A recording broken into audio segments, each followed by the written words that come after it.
여러분 마태복음의 말씀을 나눈 지가 꽤 오랜 시간이 지나가는데 이제 28장의 시간 앞에 섰습니다. 그리고 나서 오늘 28장의 이 성경에 기록되어 있는 제목을 보니까 살아나시다라고 하는 제목이 기록되어져 있습니다. 몇몇의 성경에는 기록되어 있지 않기도 합니다. 그러나 기록되어 있을 때 살아나시다, 이게 뭘 말하냐면 이제 복음서의 마지막이라는 이야기입니다. 결국 예수 그리스도는 살아나셨습니다. 여러분, 이게 우리에게 왜 감동이 되냐면요, 만약 성경의 마지막이 살아남이 아니라면 우리의 믿음은 의미가 없습니다. 우리가 믿고 열심을 다하고 하나님 앞에 최선을 다하는 이 걸음 속에 마침표 살아나셨다라고 하는 단어가 기록되어 있기에 우리는 그를 신뢰하고 그를 믿습니다. 그럼 어디서 살아나셨습니까? 죽음 가운데서. 이 죽음이라고 하는 것이 우리의 육적 죽음, 다시 말해서 80년 인생 살다가 무덤 가는 죽음만인가? 그게 아니었습니다. 이 죽음에서는 영적 죽음, 하나님을 배반했고 배신하여 죄로 물들어서 영적으로 완벽히 죽어버린 그 상황 속에서 살아나셨음을 말합니다. 고로 우리는 이 믿음 가운데 첫 번째, 나도 영적으로 살아나리라. 예수 그리스도를 믿으면 나도 영적으로 죽음 가운데 살아나리라 믿습니다. 그리고 두 번째의 우리의 가치가 이 세상을 넘어 저 사후 세계에서의 영원한 생명을 믿습니다. 고로 우리의 죽음이 그저 육체를 좀 더 아름답게 살려주는 평안한 곳, 다시 말해서 늙을 수밖에 없는 육체를 늙지 않는 곳으로 초청해주고 병들 수밖에 없는 우리의 육체를 병들지 않는 곳으로 초청해주며 근심과 걱정 가득한 세상의 살이 속에 이제 근심 걱정 없는 세상으로 초대해주는 정도라면 여러분, 천국을 오해하고 계신 겁니다. 천국은 그 정도가 아닌 겁니다. 하나님께서 우리에게 허락하신 놀라운 천국은 그 정도의 수준에서 머물지 않아요. 그 수준을 뛰어넘어서 여러분, 아무리 이기려고 해도 이기지 못했던 죄와의 싸움, 아무리 발붕등 쳐도 헤어나오지 못했던 죄의 쇠사슬, 그래서 내가 죄로부터 자유함을 선포하고 싶었으나 죽을 때까지 선포하지 못했던 죄의 억압, 이 말도 안 되는 죄의 무게에서 하나님은 우리를 살리신 겁니다.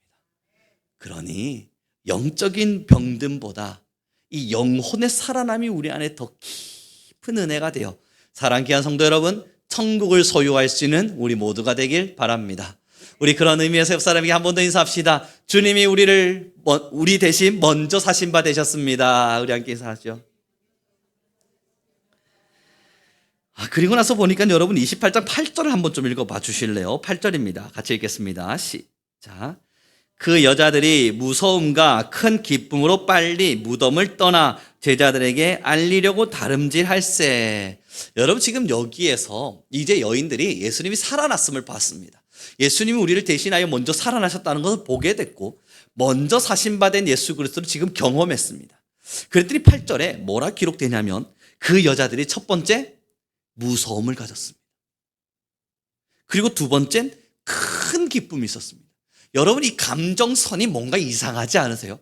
무서우려면 무섭고 기쁘려면 기뻐야지 큰 무서움과 함께 큰 기쁨이 함께 있다는 건 이들 속에도 지금 혼란이 찾아온 거예요. 야, 정말 하나님 살아나셨나 봐. 예수 그리스도가 정말 살아나셨나 봐. 놀라운 기쁨이 있음과 동시에 야, 이거 어떡해? 큰일 난 거 아니야? 예수님을 잃어버린 거 아닐까? 누가 도둑질해 갔으면 어떡하지? 야, 이렇게 되면 우리가 도둑했다고, 우리가 도둑질했다고, 우리가 모함당하게 될 텐데 이거 어떡해? 우리 떼죽음 당하는 거 아니야? 두려움도 같이 있는 겁니다. 지금 예수님이 살아나신 이 상황 속에서 이 여인들이 사실 불신하고 있는 거예요. 완벽한 믿음이 존재하지 않고 적당한 불신이 찾아와 있는 거예요. 그래서 그때 당시에 여러분, 로마의 군사들을 세워서 무덤을 지켰잖아요. 왜입니까? 제자들이 도둑질해 갈까 봐 그랬잖아요. 그래서 여자들이 가서 보니까 정말 예수님이 안 계세요. 그럼 이제 이들은 모함당할 겁니다. 예수님의 시체를 도둑질해 갔다고 모함당할 겁니다. 그럼 죽을 수도 있어요. 근데 자기들은 안 했단 말이에요. 그리고 보니 예수님이 살아나셨네요. 그러니 기쁘기도 한 거예요. 와, 우리는 도둑질을 안 했는데 예수님이 살아나셨네. 살아나셨다. 잠깐만, 우리가 모함당할 수도 있겠네. 죽었다, 살았다와 죽었다의 감정이 함께 상충되다 보니 큰 기쁨과 함께 두려움이 같이 있습니다. 그래서 예수님이 9절에 나타나시는 겁니다. 함께 읽겠습니다. 함께 읽습니다. 시작.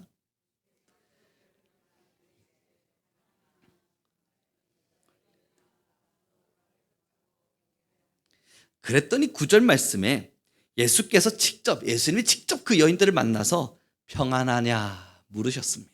여러분이 평안하냐라고 이야기될 때는 우리가 무슨 말이야? 이게 생뚱맞게 라고 생각하실 수 있는데, 이게 헬라어로는 카이레떼라고 하는 단어를 씁니다. 이 카이레떼라는 단어는 명령어예요.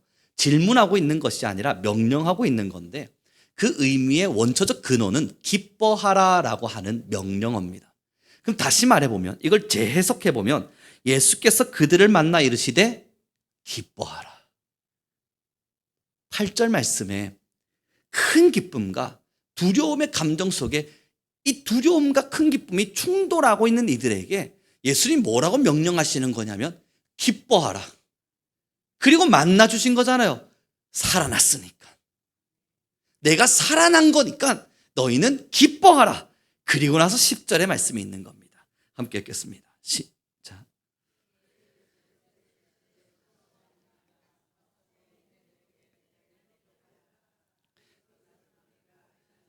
그리고 나서 말씀하시는 두 번째 명령이 무서워하지 말라인 겁니다. 첫 번째, 기뻐하라. 내가 살아났지 않느냐. 그러니 모함당할까? 두려워 말라. 내가 살아있지 않느냐. 직접 보이심으로써 그들 마음속에 두려울 수밖에 없는 요소를 지워주기를 원하셨던 게 예수님의 살아나셨음의 첫 번째 사역이었습니다. 여러분 지금 보세요. 예수님이 지금 살아나셨어요. 그 살아나신 이후에 첫 번째 사역이 뭐였냐면 사람들의 마음속에 있는 두려움을 지워주는 거예요.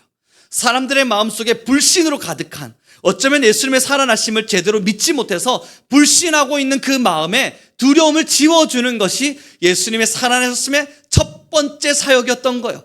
사랑하는 성도 여러분, 이것이 주는 의미가 굉장히 큽니다. 우리 이 세상을 살아가면서 두렵지 않으세요? 세상을 마주하다 보면 예수님 믿죠. 우리가 예수님을 안 믿는 건 아니지만, 그러나 두려움이 찾아오고 염려가 찾아오고 근심이 찾아와요. 그러나 기억하셔야 돼요. 예수 그리스도가 살아나셔서 제일 먼저 하신 사역이 근심을 지워주는 일이었습니다.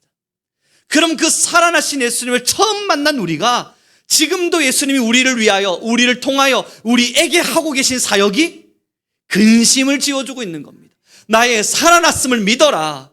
내가 살아있음을 믿어라. 내가 살아있다는 것을 의심하지 말아라. 그러니 너희는 두려워하지 말라. 무서워하지 말라. 그리고 카이레 때 기뻐하라. 우리에게 끊임없이 명령하고 계신 거예요. 사랑하는 성도 여러분, 이게 바로 부활신앙입니다. 부활신앙이라고 하는 것은 내가 어느 한 날 천국 갈 수 있겠지, 그런 불확실한 믿음을 가지고 살아가는 것이 아니라 내가 어느 한 날 주님 부르시는 날 저 천국에 갈 수 있겠지라고 생각 정도 하는 것이 아니라 오늘 살고 있는 지금 우리의 마음속에 세상이 주는 근심, 사탄이 뿌려놓은 가시밭, 그 길을 걷다 보니 쓰러지고 힘겨워지는 많은 눈물의 골짜기, 그 걸음을 걸어갈 때 내가 주님의 부활하심을 믿는 자이니 두려워하지 않으리라. 하나님이 살아계시니 나는 기뻐하리라 외쳐가며 이 부활신앙을 지키며 살아가는 겁니다. 사랑하는 성도 여러분, 저는 우리 귀한 모든 성도님들 요청합니다. 살다 보면 두려울 수 있습니다. 그러나 오늘 여인들에게 찾아와서 주님 물으십니다. 평안하냐? 우리는 답하게 됩니다. 아니요. 걱정이 있습니다. 아니요. 힘이 듭니다. 아니요. 무겁습니다. 그때 이 평안 안에 또 다른 의미가 여러분들에게 전달됩니다. 기뻐하라. 내가 살아났느니라. 기뻐하라. 내가 살아났느니라. 그럼에도 두려워할 수밖에 없는 사람들에게 주님 다시 말씀하시는 겁니다. 두려워하지 말라. 사랑하는 귀한 성도 여러분, 이 믿음이 저와 여러분의 믿음이에요. 우리 그런 의미에서 우리 옆사람에게 한 번 더 축복해 줍시다. 두려워하지 마십시오.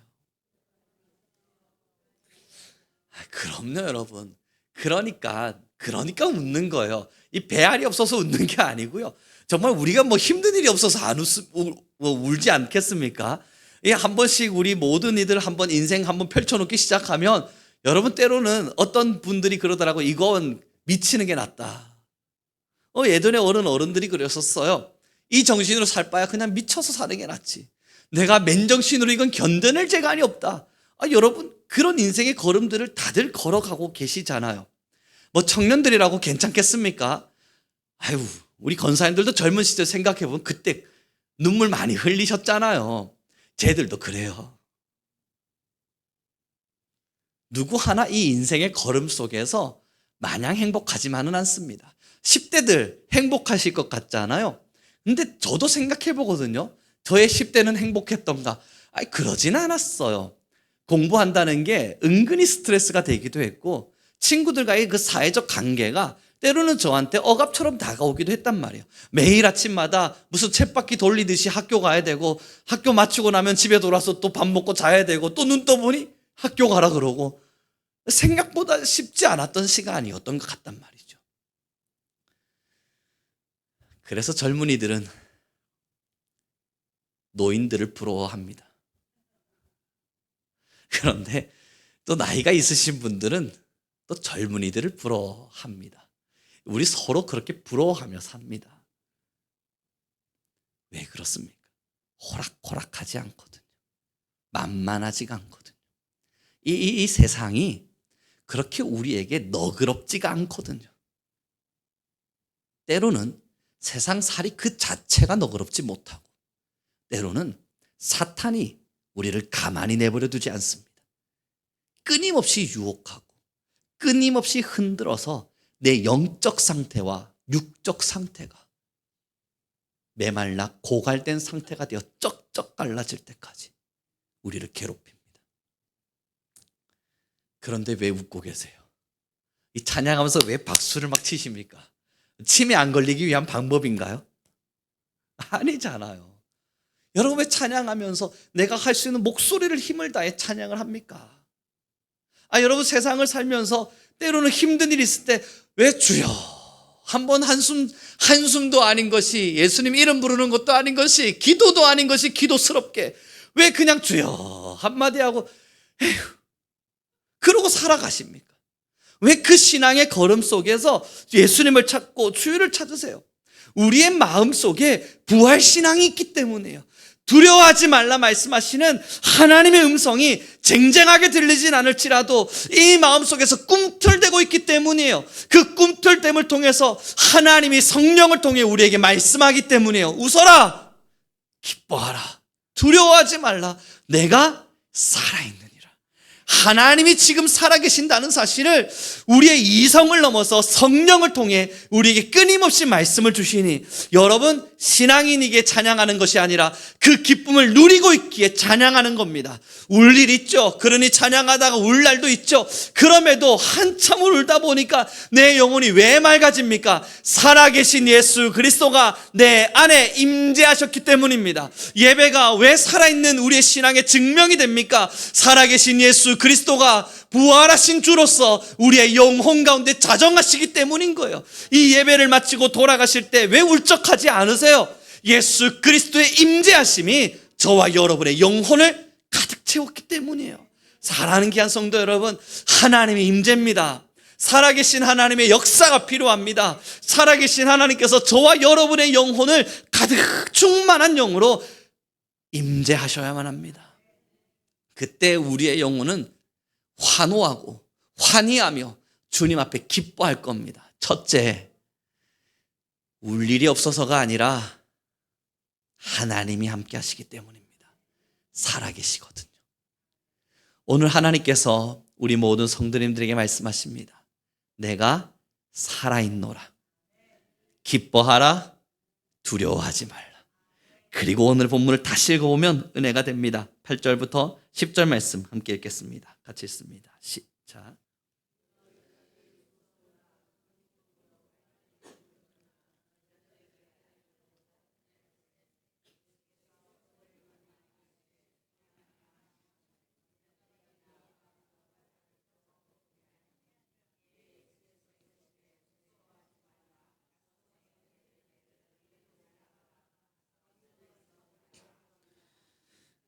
그리고 나서 9절의 말씀을 보면 이런 아름다운 메시지가 기록되어 있습니다. 예수께서 그들을 만나 이르시되 평안하냐 하시거늘 그 뒤져 여자들이 나아가 그의 발을 붙잡고 넙죽 엎드린 거예요. 나아가 그의 발을 붙잡았다는 것은 넙죽 엎드려서, 이건 겸손을 의미합니다. 낮아짐. 그분 앞에 나의 목소리를 내지 못함을, 그분 앞에 내가 두려워하고 있었다는 사실을 스스로 민망히 여기며 그의 살아있음에 대한 의심을 던졌던 나의 순간을 부끄러이 여기며, 여러분 그 발 앞에 나아가 뭐 합니까? 경배합니다. 이게 우리의 아름다운 신앙이에요. 여러분 맞아요. 두려움과 믿음이 우리는 공존합니다.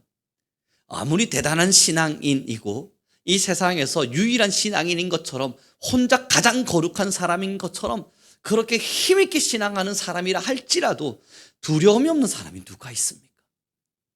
두려워하고 때로는 의심합니다. 그 의심 속에서 때로는 자신의 믿음의 연약함, 나의 신앙의 부족함을 깨달아가며 내게 믿음을 달라 주님께 기도하기도 하죠. 그렇게 두려운 마음이 있었던 우리 앞에 누가 나타나셨어요? 예수 그리스도가 나타나시고 기뻐하라 말씀하실 때 우리가 할 수 있는 건 이런 믿음을 가지고 있었던 나 자신, 여전히 의심했던 내 모습, 하나님 앞에 연약하게 서 있었던 나 자신을 깨달아가면서 넙죽 엎드리는 거예요. 고개 빳빳이 들고 하나님 보세요. 하나님도 좀 생각해 보세요. 세상이 이런데 내가 어떻게 안 두려워했겠습니까? 이 정도의 공포심이 있는데 이 상황을 좀 보세요. 하나님 내가 어떻게 안 무서워하고 살 수 있겠습니까? 하며 주님 앞에 서서 나의 스스로의 변명을 드러내기보단 주님께서 기뻐하라 말씀하실 때 내 믿음이 여전히 연약했구나 생각하며 여러분 발을 붙잡고 그를 경배합니다. 저는 예배가, 아니 우리 하나님은 우리 성민교회의 예배가 이러기를 소망하시리라 믿습니다. 예배란 그러므로 나의 즐거움을 채우는 시간이 아니라 기뻐하라 말씀하시는 하나님, 나는 살아있노라 그렇게 음성 주시는 하나님 앞에서 넙죽 엎드려서 하나님의 이름 앞에 그의 발을 붙잡고 경배하는 행위, 이것이 바로 예배입니다. 그러니 예배는 하나님 앞에 무릎을 꿇고 그의 발을 붙잡고 하나님께서 살아계심을 선포하실 때 살아계시는구나 깨닫는 정도가 아니라 나의 처절한 낮아짐, 그 살아계심을 완벽히 믿어내지 못했던 나의 부족한 신앙을 깨달아가며 하나님 내가 이제는 두려워하지 않겠습니다. 내가 기뻐하겠습니다. 살아계신 부활의 신앙으로 살아가겠습니다. 경배하며 찬양하는 것이 바로 예배인 겁니다. 사랑하는 성도 여러분, 우리 성민교회 예배가 살아있길 바랍니다. 그 살아있는 예배를 드려왔던 지금까지 우리의 모든 걸음을 주님이 보셨을 겁니다. 그러니 에베네셀 하나님께서 여기까지 우리를 인도해 주셨습니다. 그러하다면 오늘로부터의 모든 남은 시간 동안 부활의 신앙으로 살아갈 수 있는 우리 모두가 되길 소망합니다. 그럼 이 부활의 신앙이 뭐냐고요? 설교 끝났는 줄 알았는데 또 연결되니 여러분 뭐야 이 사람 끝나는 타이밍이 틀려졌네 생각 드실 수 있는데 사랑하는 성도 여러분 끝났어요. 이제 2, 3분 남았습니다. 그럼 그 부활의 신앙으로 산다는 게 뭐냐고요? 다시 처음으로 올라가야 합니다. 주님이 살아나셨으므로 뭘 살리셨냐고요? 여러분을 죄 가운데서 살리셨습니다. 그러니 두려워하지 않는 거예요. 우리가 왜 두려움이 찾아오냐면 나의 죄의 모습 때문입니다. 여전히 버려지지 않는 나의 죄의 속성 때문입니다. 그리고 여전히 죄를 따라 살고 있는 나의 처량한 모습 때문이죠. 기억하십시오. 그 억만죄와 같은 죄인된 우리를 모든 죄에서 살리신 이가 우리 부활의 하나님입니다. 그러므로 부활의 신앙으로 산다는 거 함께 고백합시다. 첫째, 죄가 나를 구속하지 못함을 선포하며 사는 것이다. 그러니 첫째를 기억하세요. 정말 부활의 신앙으로 살아가신다면 여러분 죄 짓고 있는 나 자신을 보면서 처량하게 여기기보다는 일어나셔서 죄야 사망의 건세야 너는 나를 구속할 수 없노라 선포하시면서 예수 십자가가 모든 무덤을 깨고 희장을 찢고 나를 살리셨노라 선포할 수 있길 바랍니다. 두 번째, 여러분 함께 고백합시다. 둘째, 죽음이 나를 구속하지 못합니다. 그러니 우리는 맞아요. 우리 교회 성도님들은 죽을까 두려워하진 않습니다. 그죠? 우리는 죽기를 어쩌면 바라기도 할 겁니다. 그것까지는 아닌가요? 그러나 죽음을 두려워하진 않습니다. 하지만 죽음의 미련이 남을 수는 있습니다. 사랑하는 귀한 성도 여러분, 죽음이 우리를 구속할 수 없다는 것은 오늘부터 또 선포하시는 겁니다. 난 영원한 생명을 소유한 자다. 그러니 여러분, 잠시 눈 감았다가 아마 눈 뜨시면 또 다른 생명과 영원한 걸음이실 거예요. 잠드시는 걸 거예요. 사람들은 죽어서 끝났다 말하는 그 시점이 우리에게선 잠드는 걸 겁니다. 잠이 들었다 눈을 뜨면 또 다른 세상 그 공간 안에서 하나님께서 우리를 반기시며 영원한 안식을 허락하실 거예요. 그러니 죽음이 우리를 구속할 수 없다는 걸 믿는다면 여러분 매일매일 여러분들의 미래를 향해 선포하십시오. 난 영원한 생명을 소유한 자다. 그러니 나이 드신 건 아니에요. 영혼이라고 하는 것 앞에는 연세가 없거든요. 그러니 70년 살았지만 아직 영혼이 남았습니다. 그 기쁨으로 부활의 신앙을 따라 살아갈 수 있는 우리 모든 성민교회 성도님들 되길 바랍니다. 기도하겠습니다.